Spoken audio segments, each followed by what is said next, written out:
Hello there, Aries.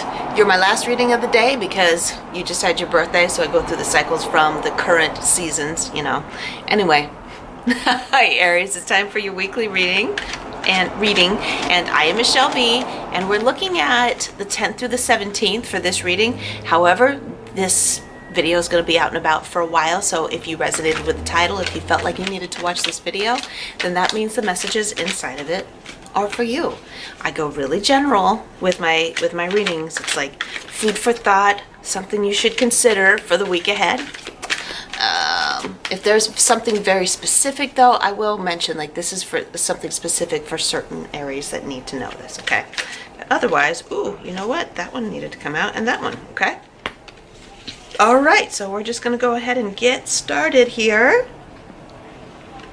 Well, the Knight of Swords came out. I believe there was someone else that was experiencing. I think it was Sagittarius was experiencing the Knight of Swords. It's about the energy of the Knight of Swords. He's the fastest moving, most aggressive character in the whole deck. You see, like the storm clouds and the crows that are flying around him. It's like the energy is electric and not happy. It's not a happy kind of energy. It's like I've got a bone to pick. I've got some shit to sort out. I'm gonna go do something about it. So it's like energy that's coming in or going out very aggressively, and I feel like that's like from you. Somebody's like really ticked you off, and you really want to like say something that stereotypical Aries fiery. I'm just gonna say whatever I want to say, and because it needs to be said kind of energy. I know you do like to be a little bit of a hero when it comes to defending the otherwise defenseless. I don't feel like this is your place, though. Okay. If there's an incident that comes up, I think these two cards are interconnected with that Seven of Swords. Somebody's like, you see the look on that guy's face? He thinks he's getting away with something, right? And you're coming in. I see you coming in pretty aggressively to tell that person to go F off, right? So it's like somebody's doing something, or they have been doing something that, like, it's super shady to you. You don't like it. You don't like how it feels, and you're gonna go do something about it. And it's really all about protecting other people's energy rather than really protecting yourself. It just pisses, like, you're fine, but it pisses you off that this person is like messing around. Okay. And the impression that I'm getting from the Empress and the Five of Cups here is like, that's not necessarily what other people want you to be doing. What they would rather you be doing is, like, it's one thing to articulate to the parties that are involved, like, hey, like, I see this happening and I just want to let you know. It's another thing to, like, I'm gonna out that person and I'm gonna tell them, that's we really want to focus on keeping respectful and respectable and allowing other people to have their own dignity and self-respect in as many ways as possible.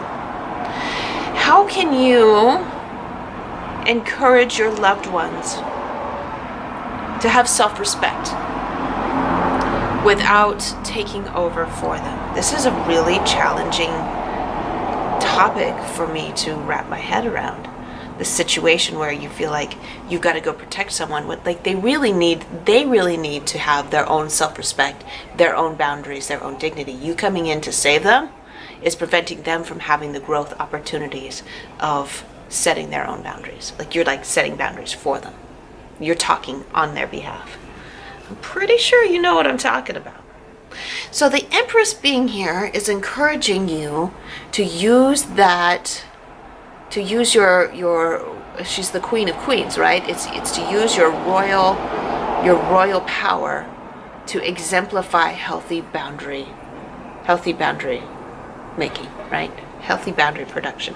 How can you exemplify to the people that you love retaining your body, retaining your power, retaining your healthy energy, your healthy balance? let's get a little bit more information here. There's the ace, the Page of Wands is coming in. So you want to be more Page of Wands and less Page of Swords. See that? You see that his energy is a little bit more proud, whereas this one's like coming in just like, right? This one's just like a little bit more dignified.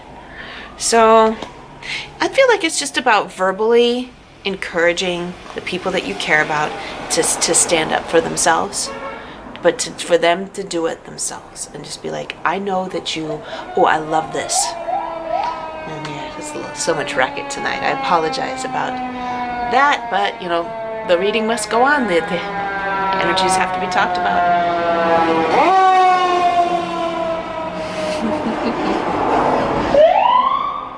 I think that might be it. When we want to encourage behaviors, we speak about it in a positive way. And so we're saying to the people that we care about, I know that you're going to make a really good decision about this. I know that you have the ability to set healthy boundaries for yourself. I love the way that you speak with dignity and respect and honor about yourself. See, and that places the power within the other person, rather than saying, I'm going to go tell them and give them a piece of my mind because that what they're doing to you is messed up. It puts your people you care about in the position of victimhood. Okay. Because I feel like this is a little bit of a forecast of what happens if you go around saving other people. Bless your heart, Aries, wanting to be a hero for others. If you're going around saving other people all the time, you're actually causing a lot more havoc in other people's lives, and then you end up feeling regretful, shameful, right? You end up feeling like, and feeling left out because people turn around and they're like, why do you always interfere in my life? Does that resonate with you? You're like, why doesn't anyone understand that I'm trying to do something for them? When like what the best thing that you could possibly do is encourage them to empower themselves. Okay, so we're going to pull this all together and we're going to embody the lessons with a little bit of a blessing affirmation. Inhaling love down, down, down, down, down into our root, our safety zone, our comfort place, our home, where our bottom meets the surface that we're sitting on. We're going to inhale love and push it down into that space so that we feel safe and comforted. Okay, and then when we exhale, we're going to release anxiety and worry.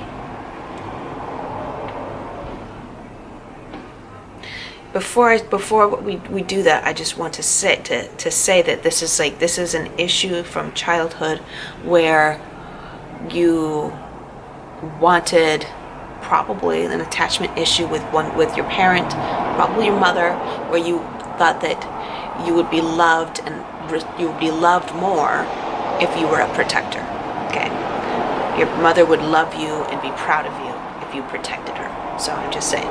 Okay, going back to the meditation, embodying that we are loved even when we step back and do nothing. Okay, we are okay even if we are just allowing and not forcing. Okay, so inhale love, going down to our root, feeling safe and comforted and okay, and exhaling any kind of worry, anxiety, stress, tension. Inhale love, we are okay allowing other people to live their lives. Exhale any kind of fear of being alone. Inhale love, you're safe, you're loved, you're cared for, you are enough. Exhale any kind of loneliness. Exhale it, let it go, it's not there anymore. Inhale comfort. Exhale release. Thank you so much, Aries, for being with me today. You're going to have a good week. It's all going to go really well, and your relationships are going to continue to thrive when you try out these empowerment tactics on the people that you love. Okay? I love you, Aries, and I'll see you later.